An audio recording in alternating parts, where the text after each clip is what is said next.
It is late October 2017, 9 a.m. I am in my car and I am barreling up the highway to see my parents in their assisted living apartment. My mother had called me about 30 minutes earlier and said, "Your dad's not well. I need you to come up right away. I have a very important appointment I can't break. Don't argue with me, just come." Now,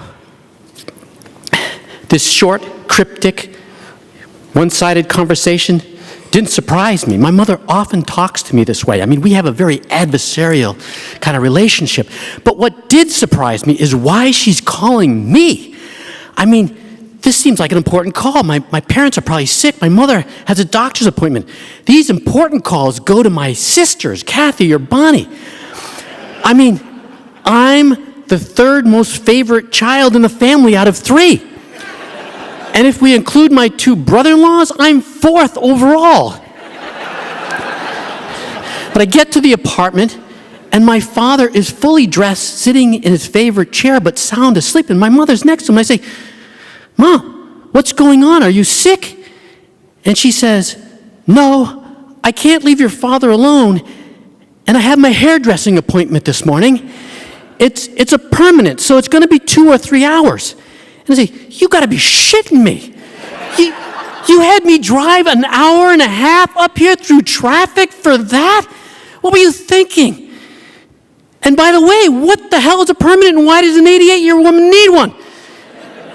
And she says, "I can get my hair done once a month. It's the only thing I do for myself, and you do so little for your father and I. You can do this." And she leaves and slams the door. And I am pissed off and want to be anywhere but near that woman. But it's a beautiful fall day, so I gather up my father and his walker, and I take him outside to the courtyard garden. But I notice as we're going along, he's really struggling, supporting himself now in the walker. And when I settle him in the rocking chair, he's only awake for 4 or 5 minutes, just time enough to ask me the same question 3 times. "Where's your mother?" He's fading away really fast.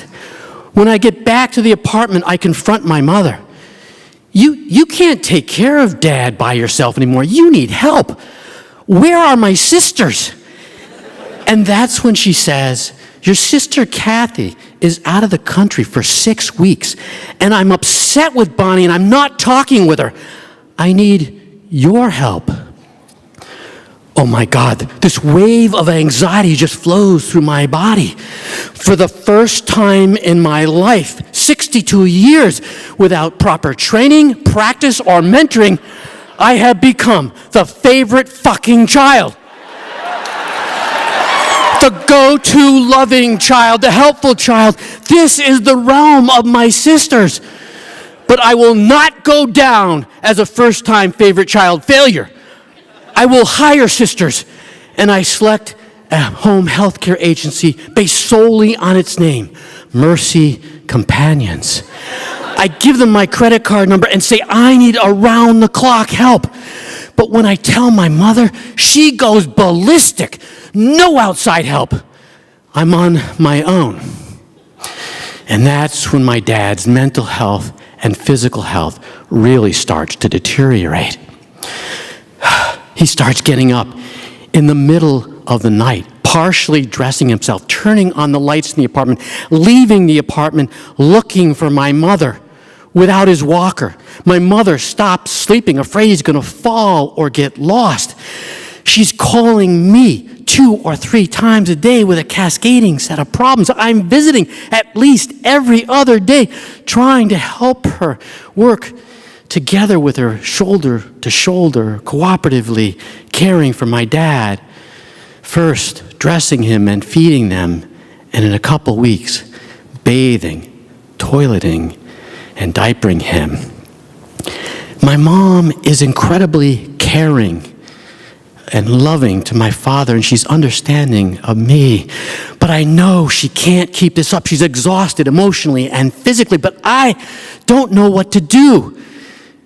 And that's when Dad starts falling in the middle of the night, repeatedly, and paramedicals have to be called to pick him up and put him back in the bed. My mother starts lying on the floor by his bed to contain him, and I take some turns with her. But the night that he falls twice in a single night, my mother comes to the conclusion she can no longer manage him. And the next day, I sit with my mother, holding her hand for the first time in my life as she makes the painful decision to put Dad in a nursing home. But the next morning when I go to wake him and take him, he can hardly move and speak. He suffered a stroke, and he takes his last breath 6 days later.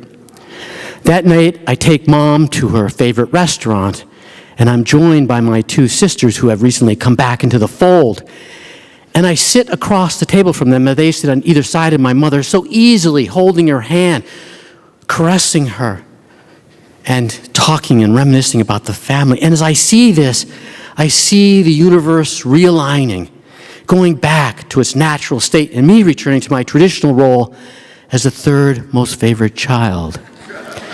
But it's okay, because Mom and I shared sacred moments in Dad's last days and hours. And in those moments, we planted the seeds for a new and better relationship, and it sprouted.